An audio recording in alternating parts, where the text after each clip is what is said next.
Þú ert í 3. sæti í kjörnum utanvegarhlaupa ráðsins. Hvað þú varst að gera fína hluta á árinu.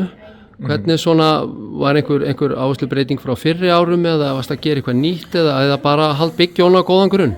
Já, það hefði ekki verið byggja á góðan grunn og ég hef náttúrulega verið að vinna mikið sjálfur og með öðrum aðilum tengt bakinn á mér sem alltaf svona minn djöfull að draga, ef við lefum okkur að segja það og það hefur skánað svolítið og leið og það verður betra, þá verður ég allur betri og svo kannski, helsta breyting sem ég hef gert svona kannski bara áherslan á gleðina og svoleiðis kringum hlaupin að ég fer inn í þetta svolítið á öðrum forsendum í dag að ég ekki kannski með sama leyfum að segja kvíða eða pressu að sjálfa mig og reynir bara að hafa svolítið gaman að þessu, númer 1, 2 og 3 en á sama tíma veit ég að það þarf aga á ákveðni til þess að ná náttúrulega góðum árangri sko.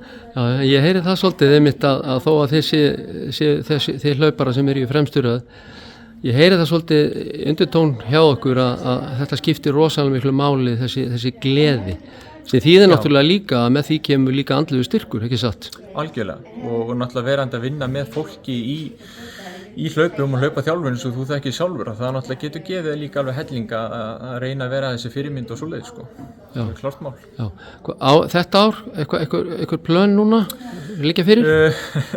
Sko ég náttúrulega að fara í Evrópumeistaramótið í götuhlaupum í heilmaraþoni sem verður núna í byrjun sumars í apríl sem svona skemmtileg áskorun inn í sumarið og vonandi gefið mig góðan hraða inn í sumarið.